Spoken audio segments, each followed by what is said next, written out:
चलिए, जो अब सबसे पहले खबर हम आपको बताने जा रहे हैं वो उत्तराखंड की राजधानी देहरादून से है। तो छात्र संघ चुनाव चल रहे हैं और इसी से जुड़ी खबर है। तो राजधानी की सड़कों पर आज छात्रों ने खूब हंगामा किया।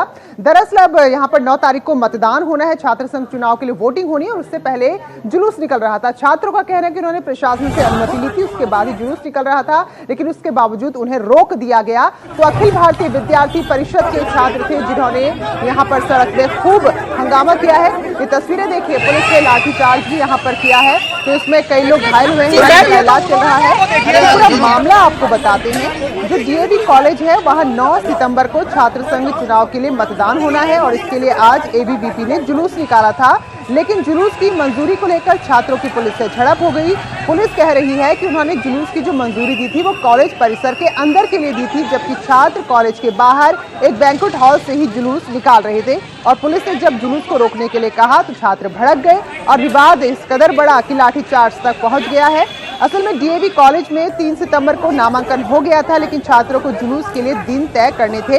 तो एनएसयूआई के जुलूस के लिए 5 सितंबर का दिन था, यानी कि कल का, और आज यानी 6 सितंबर का दिन अखिल भारतीय विद्यार्थी परिषद को दिया गया था। लेकिन जुलूस सड़क पर यानी कि कॉलेज परिसर से बाहर निकालने को लेकर यहाँ खूब हंगामा हो गया।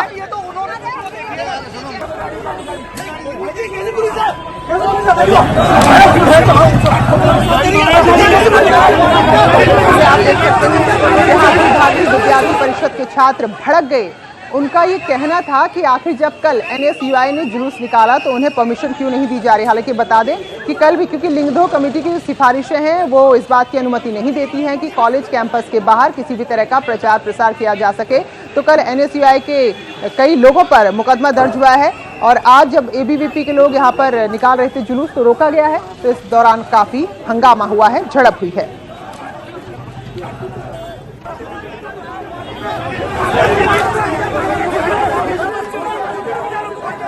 और जो अगली खबर आपको दिखाने जा रहे हैं कन्नौज जिले की है, जहां के गांव में जमीनी विवाद को लेकर मारपीट हुई, खूनी संघर्ष हुआ, जिसमें 11 लोग जख्मी हो गए हैं जिन्हें अस्पताल में भर्ती कराया गया है। तो ये पूरा मामला है छिबरामऊ सीमा स्थित गढ़िया गांव का। घायलों में कई की हालत नाजुक बनी हुई है। बवाल के दौरान बताया जा रहा है कि कई राउंड फायरिंग भी की गई, जिसमें एक युवक को गोली लगी है। तो मामला आपको बताते हैं। गढ़िया के रहने वाले रामू का गांव के ही बेचेलाल ने 2003 में जमीन का विवाद चल रहा था। बेचेलाल जबरदस्ती रामू का खेत जोतने लगा, उसने विरोध किया तो दर्जनों लोग लाठी डंडों के साथ वहां पहुंच गए और देखते ही देखते एक जमीन का विवाद खूनी संघर्ष में तब्दील हो गया। तो यहाँ जो भी सामने आया उसको पीटा गया, महिलाओं को भी नहीं बख्शा गया। तो ये वीडियो उसी दौरान कोई शख्स, कोई ग्रामीण वहां मौजूद रहा होगा तो उसने ये पूरे मारपीट का वीडियो बनाया है। तो इसमें आप देख सकते हैं जब ये वीडियो सामने आया तो पुलिस भी मौके पर पहुंची है, कार्रवाई कर रही है और जो भी लोग घायल हैं उन्हें छिबरामऊ के अस्पताल में भर्ती करा दिया गया है।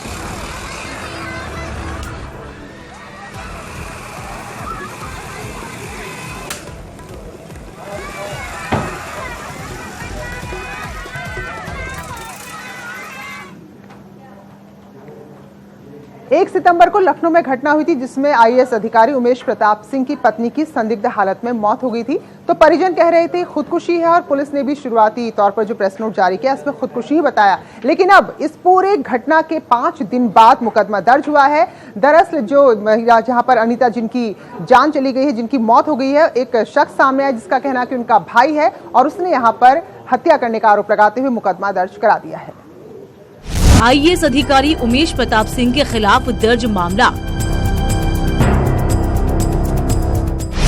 हत्या और सबूत छिपाने के मामले में साले ने दर्ज करवाई एफआईआर।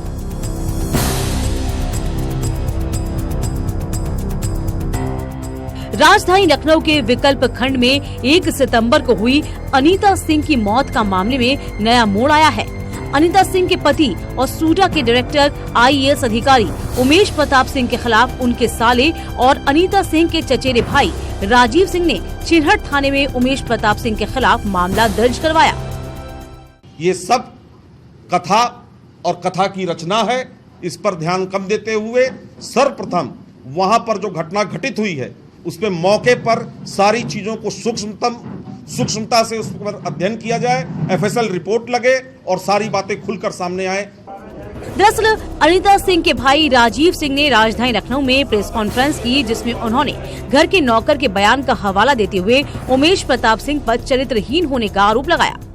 नौकर जो उनके घर का नौकर जो तुलसी राम था, उसकी बातों से स्पष्ट हुआ, जो पोस्टमार्टम के दिन वो मेरे सामने था और स्पष्ट रूप में कह रहा था कि मेम साहब बहुत परेशान थी, इधर बार बार उनका फोन चेक करती थी और रोज रोज झगड़ा हुआ करता था। बार बार वो आरोप लगाती थी कि तुम चरित्रहीन हो, तुम गंदे हो। राजीव सिंह ने बताया कि दोनों के बीच अक्सर लड़ाई हुआ करती थी। तुम्हारा इससे संबंध है, तुम्हारा उससे संबंध है, वो पूरा आरोप लगाती थी और फिर झगड़ा हुआ करता। इतना ही नहीं, राजीव सिंह ने उमेश प्रताप सिंह पर भ्रष्टाचार के आरोप भी जड़े। जो पता नहीं यहाँ बताना सही है नहीं है क्या है, लेकिन पता ये चला कि 75 प्रोजेक्ट मैनेजर हैं विभाग में, 75 प्रोजेक्ट मैनेजर हैं सूडा जैसे डिपार्टमेंट में, और सबको 1.5 लाख रुपए प्रतिमाह बांध दिया गया। मतलब भ्रष्टाचार समाप्त हो, जहां एक तरफ नीति चल रही है वहां पर दीपक तले अंधेरे वाली कहानी है पूरा। मृतका के चचेरे भाई ने मामले की सीबीआई जांच की मांग की। राजीव सिंह ने कहा कि उमेश प्रताप सिंह अपने रसूख के चलते जांच तो प्रभावित कर सकते हैं, लिहाजा मामले को सीबीआई तक सौंपा जाए। कि इसकी सीबीआई जांच कराई जाए सर्वप्रथम। दूसरा, जब तक जो है ये मुकदमा चल रहा है तब तक इन्हें सस्पेंड किया जाए, महत्वहीन पद पे रखा जाए।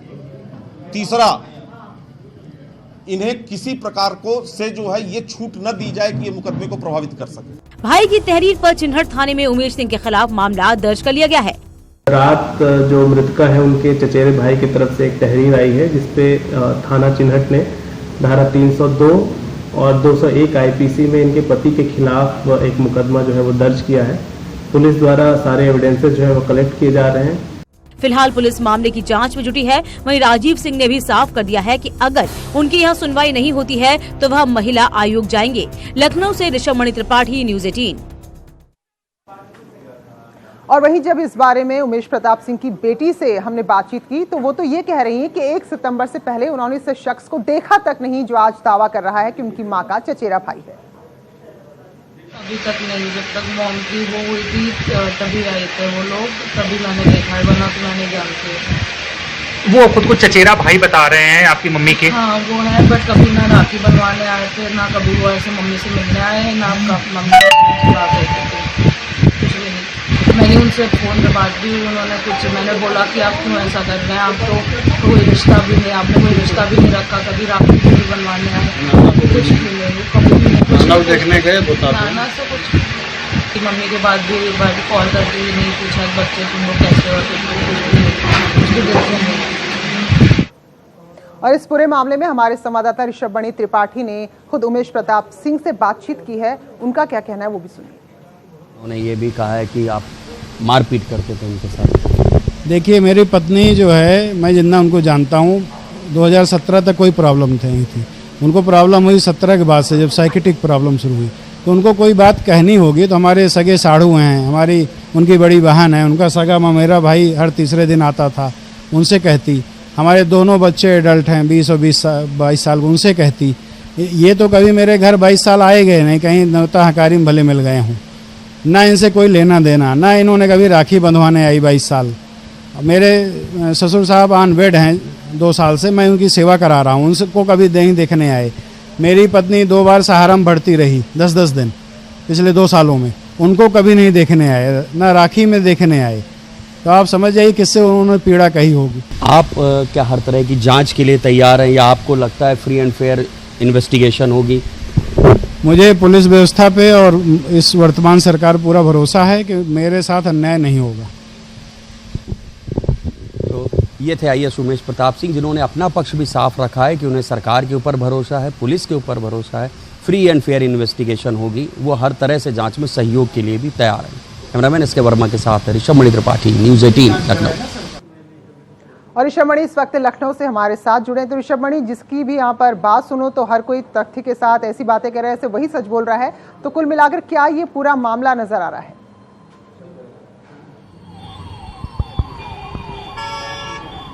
प्रीति, देखिए, जहां तक जो आरोप लगाए जा रहे हैं उनकी सत्यता का परीक्षण किया जा रहा है, लेकिन जो सत्य है वो है आईपीसी की धाराओं में मुकदमा उमेश प्रताप सिंह के खिलाफ हत्या 302 और सबूत छुपाने की 201 की धारा में एफआईआर दर्ज हो चुकी है। अब पुलिस उसकी इन्वेस्टिगेशन कर रही है। उस दिन भी मैं मौके पर गया था, पुलिस ने फॉरेंसिक टीम ने तमाम साक्ष्य जुटाए थे। अब बयान दर्ज होंगे, फॉरेंसिक रिपोर्ट आएगी, उसके बाद ये हत्या थी, आत्महत्या थी या एक्सीडेंट था, ये तमाम बातें साफ हो पाएंगी। लेकिन आज राजीव सिंह ने प्रेस कॉन्फ्रेंस करके उमेश प्रताप सिंह के पर्सनल और प्रोफेशनल दोनों लाइफ के ऊपर आरोप लगा दिया है। उन्होंने प्रोफेशनल लाइफ में साफ साफ कहा है कि वो सूडा के डायरेक्टर हैं और हर प्रोजेक्ट मैनेजर से 1.5 लाख रुपया महीना लेते हैं। उन्होंने पर्सनल जो आरोप लगाया है कि उनके कई महिलाओं से संबंध हैं और वो अपनी पत्नी के साथ मारपीट भी करते थे। हालांकि उमेश प्रताप सिंह से भी जब मैंने बात की तो उन्होंने राजीव सिंह पर आरोप लगाया है कि इस पूरी साजिश के पीछे राजीव के जीजा जो एडीजी पीएसी वीके सिंह है वो हैं, उनके प्रभाव का इस्तेमाल करके ही मेरे खिलाफ एफआईआर दर्ज की गई, ऐसा उमेश प्रताप सिंह का कहना था। और वो हर जगह इस पूरे मामले को प्रभावित करने की कोशिश कर रहे हैं। तो साफ है कि ये दो परिवारों की जंग भी आपस में समझ आ रही है। ऐसा लग रहा है जैसे दो परिवारों के बीच में वर्चस्व को लेकर लड़ाई हो रही है। लेकिन इन सब के बीच में एक बात किसी को नहीं भूलनी चाहिए कि एक महिला की जान गई है।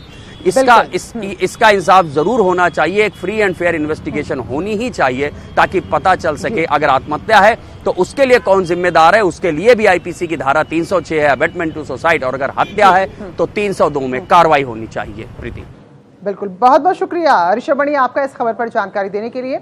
तो आपने और हमने बेयर ग्रिल्स को कई बार बड़े खतरनाक जानवरों के साथ, सांपों के साथ खेलते देखा है। वैसी ही तस्वीर सामने आई है शाहजहांपुर से, जहां एक शख्स सांपों को अपना इतना अच्छा दोस्त मानता है कि उन्हीं के संग खाता है, उन्हीं के संग खेलता है।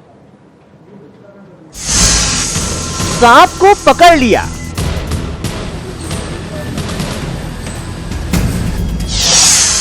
सांप के साथ खेल लिया,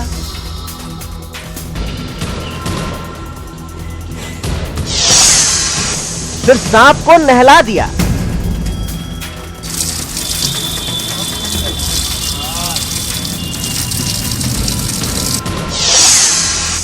और फिर सांप को झटक कर सुखा भी दिया।